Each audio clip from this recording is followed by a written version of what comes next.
तेव्हा त्यात एक सगळ्यांची टीका अशी सुरू होती की आपला देश हुकुमशाहीच्या दिशेने चाललेला आहे, जे की अमित शहा किंवा मोदी जे आहेत ते हुकुमशाह पद्धतीने वागतात. ह्या निर्णयामुळे तुम्हाला असं वाटतं का की मोदींची किंवा सरकारची जी देहबोली आहे त्याच्यात फरक पडेल आणि देशामध्ये परत एकदा संवादाचं सगळं वातावरण तयार होईल, विरोधकांमध्ये विशेषतः जे लोकप्रतिनिधी आहेत त्यांच्यामध्ये पण भीती असते? मी सांगू शकत नाही, पण मी योगींना आग्रहाने हे सांगितलं, डायलॉग सुरू बोलायचं नाही हे बरं. आणि पोलीस यंत्रणा या मुलांच्या विरुद्ध वापरू नये. आणि मला असं वाटलं की मी जे बोलतोय त्याची नोंद त्यांनी घेतली असावी. आणि त्यामुळे मी प्रत्यक्ष कृतीनंतरची मी पाहतोय, त्यामुळे यापेक्षा वेगळा निष्कर्ष आज मी काढला नाही.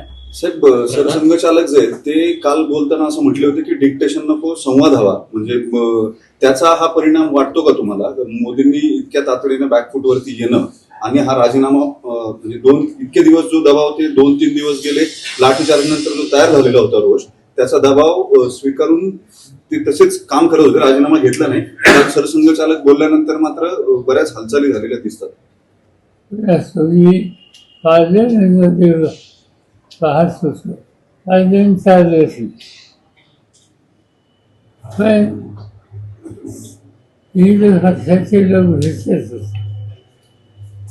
दोन्ही ज्या पक्षाचे त्यांना ज्यांचा पाठिंबा आहे त्याही पक्षाचे लोक भेटत होते बहुसंख्य.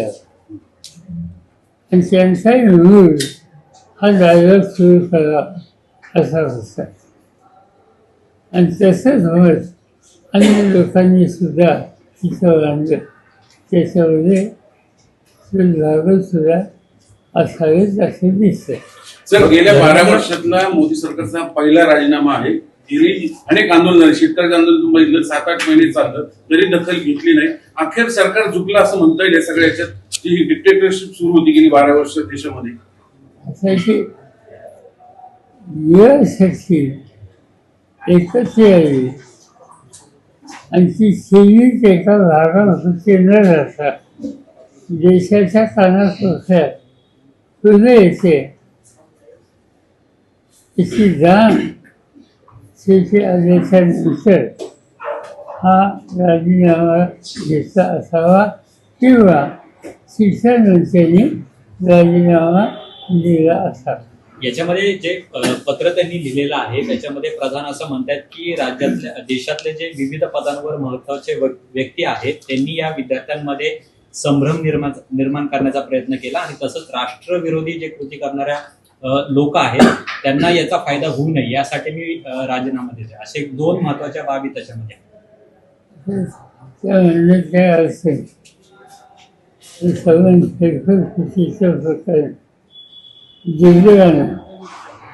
दिल्लीमध्ये आम्हाला खाली मान घालणं आणि त्याचं कारण की त्याच्यामध्ये जे लोक सहभागी आहेत त्याच्यात अक्षयकची सुद्धा काही नावं येत होती महाराष्ट्राची. आणि त्यामुळे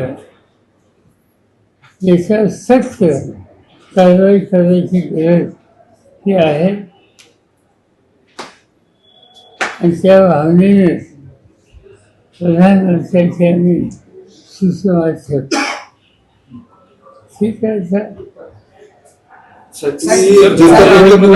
भेटीवर काही लोक त्याच्या वर्षाच्या खासदार खालची जाऊन बोलली, मंत्रिमंडळात त्यांची चर्चा झाली. त्याच्यामध्ये काही लोकांनी त्याच्याकडे सहज बोलू नये, गांभीर्याने घ्यावं असं मत मांडण्याचा ऐकतोय. हे सगळ्याचे एकंदर परिणाम आहे. राजीनामा पण केली होती, पण आज राजीनामा आलेला आहे समोर. या सगळ्याचे तुम्ही डायलॉग सुरू केलं त्या सगळ्या काळामध्ये. काही लोकांनी त्याला विरोधही केला. मी वेगवेगळे त्याचे काही आरोप प्रत्यारोप झाले, पण आज अखेर रिझल्ट समोर आहे. काय सांगणार? तुम्ही भेटले त्या दिवशीच्या ट्विटमध्ये ते पत्र नाहीये की या तुम्ही ज्या दिवशी भेटला पंतप्रधानांना त्या दिवशीच्या शेतकऱ्यांच्या संदर्भातलं पत्र दिलेलं होतं, त्यात या विद्यार्थ्यांच्या विषयाचा उल्लेख नव्हता अशी टीका त्या ट्विटवरती सतत केली जाते की तुम्ही ते पत्र तसं पत्र कुठलंही दिलंच नव्हतं.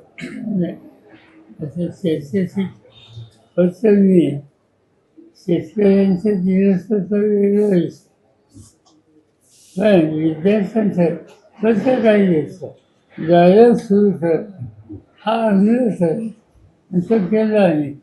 साहेब राजीनामा मोदींना भेटल्यानंतर एक विरोधकांमध्ये थोडीशी अस्वस्थता निर्माण झाली की पवार साहेब मोदींना मदत करतायत का म्हणून.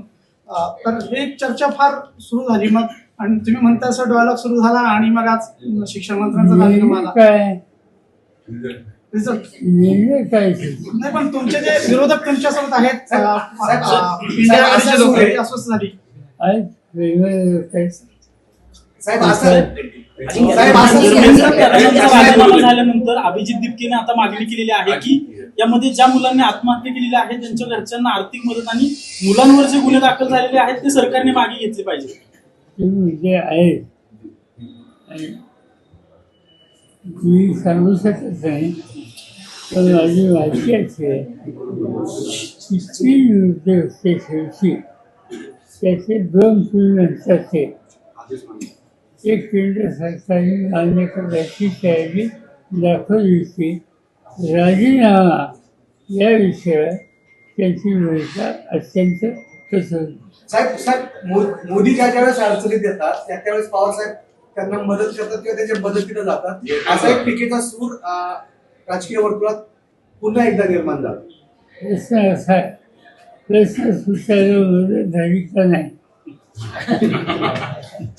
सर या सगळ्या प्रकारामुळे केंद्र सरकारच्या कार्यशैलीमध्ये काही फरक पडेल असं तुम्हाला वाटतं का?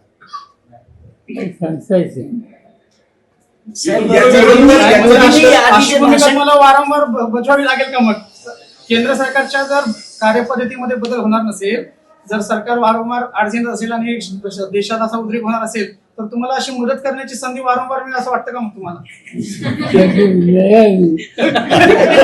किंवा त्यांनी वारंवार असे निकाल घ्यावे आणि त्याच्यानंतर निकाल घ्यायचे अधिकार आम्हाला लोकांचे. साहेब मोदींनी जे भाषण केलं होतं नव्या साहेब, पिढीचं तुमचं जे काही विश्लेषण आहे म्हणजे विरोधी पक्ष लढत होते पण एक सरकारबद्दल खूप अशी भीती होती, कारवाया होत होत्या वेगवेगळ्या यंत्रणांकडून. नवी पिढी याला सगळ्याला न घाबरता जी मैदानात उतरली तर तुम्ही कसं या सगळ्याकडे बघता. एका बाजूला हे विरोधी पक्ष आहेत आणि एका बाजूला ही नवी पिढी. माझं जे काही बोलणं अभिजित आणि त्यांच्याशी झालं मला एक कन्व्हिन्स झालं की ही मुलं त्याच्या मागण्या पदराखाली स्वस्त बसणार नाही. विरोधी पक्षांना एक मोठं एक याच्यातून बूस्ट मिळालंय असं वाटतं तुम्हाला या सगळ्यांना. प्रश्न असा नाही प्रश्न सरकारला याची अक्कल शिकायची संधी. राजनाथ सिंग काही दिवसांपूर्वी असं म्हटले होते की हे मोदींचे सरकार आहे, या सरकारमध्ये मंत्र्यांचे राजीनामे होत नसतात. आता या राजीनाम्यानंतर तुम्ही काय सांगाल. हे सरकार इतके दिवस ज्या इगोनं आणि अहम भावनेनं वागत होतं आणि त्याचे दुष्परिणाम हे लक्षात आल्यावरती आता तरी ते दोन पावलं मागे येतील का आणि एकूण व्यवस्थेवरती जो दबाव आणलाय तो कमी होईल का. राजीनामा घेणार नाही हे मलाही सांगितलं असतं आणि त्याची शेवटी घेतला. याचा अर्थ जनपक्ष काय असतं त्याची नोंद त्याची घेतली.